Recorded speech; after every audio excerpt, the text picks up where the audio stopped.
I am so greatly appreciative because today you sent a message in America when we stand together.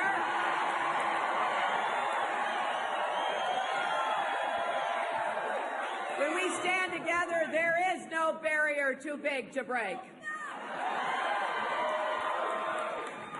We've now gone through 4 early states, and I want to congratulate Senator Sanders on running a great race. And tomorrow, this campaign goes national.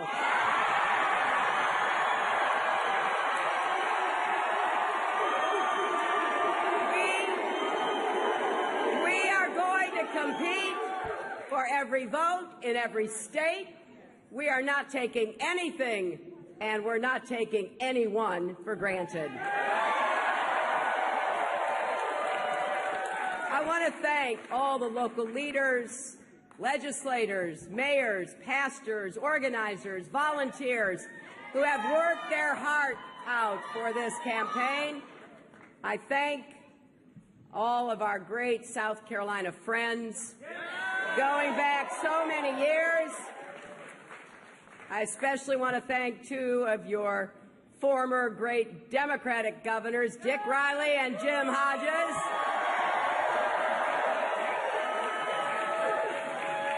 And I especially want to thank your champion, your statesman in Congress, Jim Clyburn.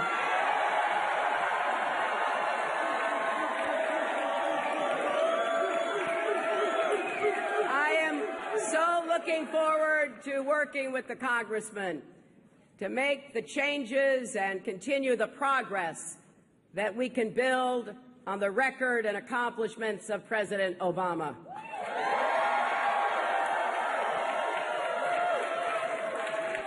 And to the almost 850,000 people who have contributed what they could, most giving less than $100, I thank each and every one of you. Now, every day since Iowa, more and more of you have stepped up. Today, grassroots donors are powering this campaign.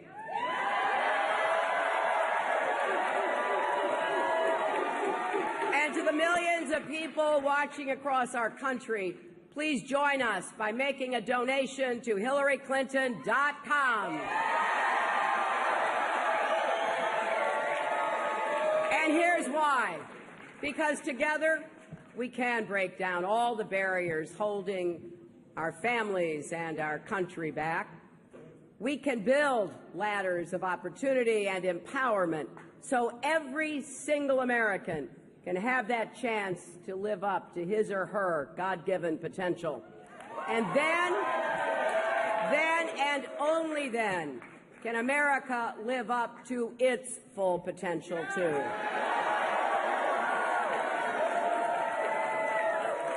This campaign and this victory tonight is for the parents and teachers in rural South Carolina. They showed me crumbling classrooms in communities too long neglected. We're going to work together to give our children the education they need and deserve here in South Carolina and across America.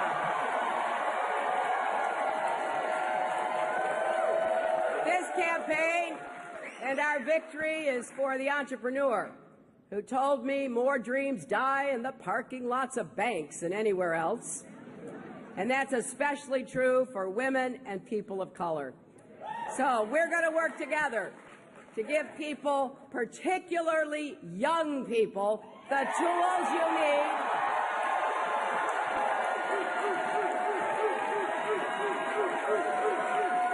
to start that small business you've been dreaming of. And this campaign and our victory is for the Reverend, a presiding elder of the AME Church, who looked at all the violence and division in our country and asked me the other night, how are we ever going to strengthen the bonds of family and community again? Well, we're going to start by working together with more love and kindness in our hearts and more respect for each other, even when we disagree.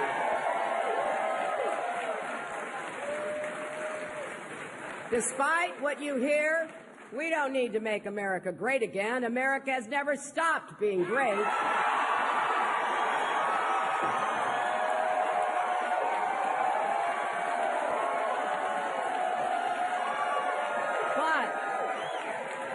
But we do need to make America whole again. Instead of building walls, we need to be tearing down barriers. We need to show by everything we do that we really are in this together. Today, too many people at the top, too many corporations have forgotten this basic truth about what makes America great. Prescription drug companies that increase the price of drugs for no reason than greed, and then double and triple bills of folks overnight. Corporations that use shell games to shift their headquarters overseas for no other reason than to avoid paying their fair share of taxes. Companies like Johnson Controls, an auto parts company in Wisconsin, that we taxpayers helped to save with the auto rescue in 2008. Now, let there be no doubt in any boardroom or executive suite across this country, if you cheat your employees, exploit your customers, pollute our environment, or rip off the taxpayers, we will hold you accountable.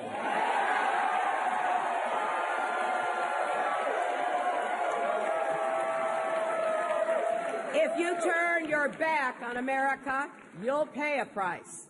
But if you do the right thing, if you invest in your workers and in your country's future, then we will stand with you. Now, together we have to break down all the barriers, not just some. It's important that Wall Street never threaten Main Street again. No bank could be too big to fail, and no executive too powerful to jail.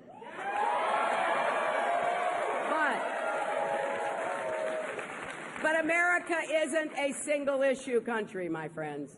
We need more than a plan for the biggest banks. The middle class needs a raise. And we need more good jobs. Jobs that pay well and can't be outsourced. Jobs that provide dignity and a path to a brighter future, and we can create those good jobs by building on the progress we've made under President Obama. So let's make new investments in manufacturing and small business, in scientific research, in clean energy, enough clean energy to power every home in America.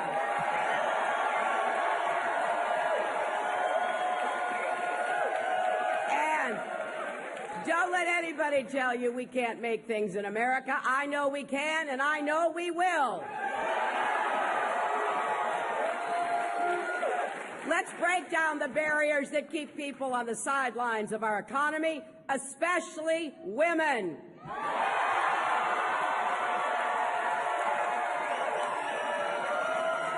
Don't you think we've waited long enough for quality, affordable child care and paid family leave? Don't you think it's time for equal pay for equal work? And let's break down the barriers that stop our children from getting the best possible start in life. We need to support great teachers and great schools in every zip code. Let's break down the barriers holding back our young people, especially the student debt that makes it hard to imagine ever living the life you want.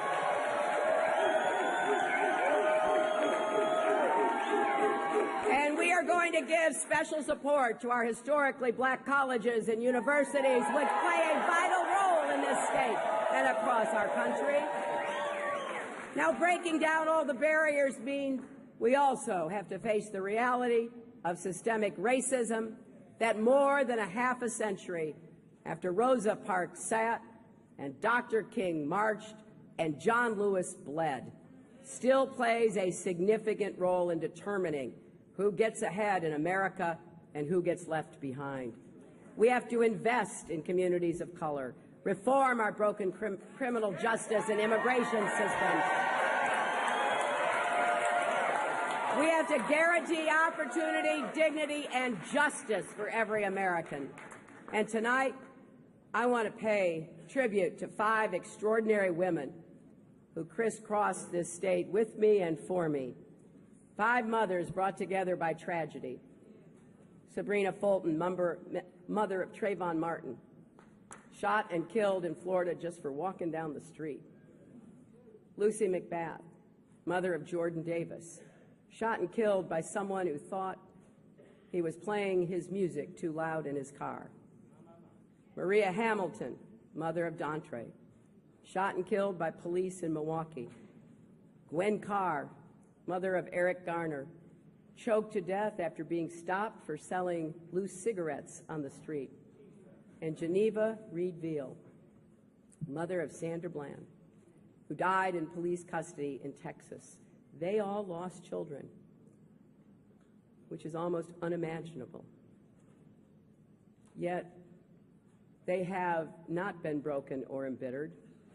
Instead, they have channeled their sorrow into a strategy and their mourning into a movement. And they are reminding us of something deep and powerful in the American spirit.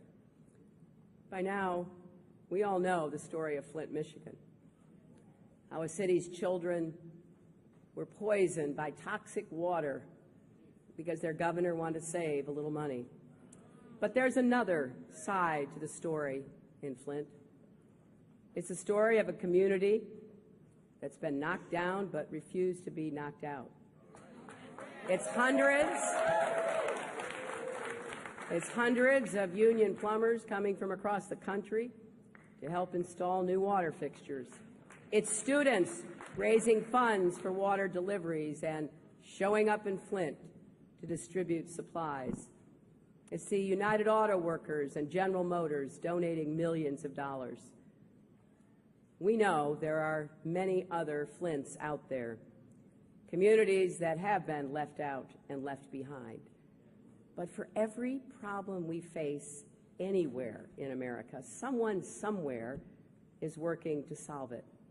Our country was built by people who had each other's backs, who understood we all have to do our part, and that at our best, we all rise together. Imagine what we can all build together when each and every American has the chance to live up to his or her potential. Imagine a tomorrow where no child grows up in the shadow of discrimination or under the specter of deportation. Imagine a tomorrow where every parent can find a good job and every grandparent can enjoy a secure retirement. Imagine a tomorrow where hard work is honored, families are supported, and communities are strong. When we trust and respect each other, despite all that divides us. So please, join us in this campaign for our country's future. Go to HillaryClinton.com or text JOIN, J-O-I-N, to 47246 right now. You know, on one of my first trips to South Carolina during this campaign, I stopped by a bakery here in Columbia. I was saying hello to everybody. I went over to say hello to a man reading a book in the corner. Turned out he was a minister, and the book was a Bible. He was studying 1 Corinthians 13, which happens to be one of my favorite passages. Love never fails, it tells us. Love bears all things, believes all things, hopes all things, endures all things.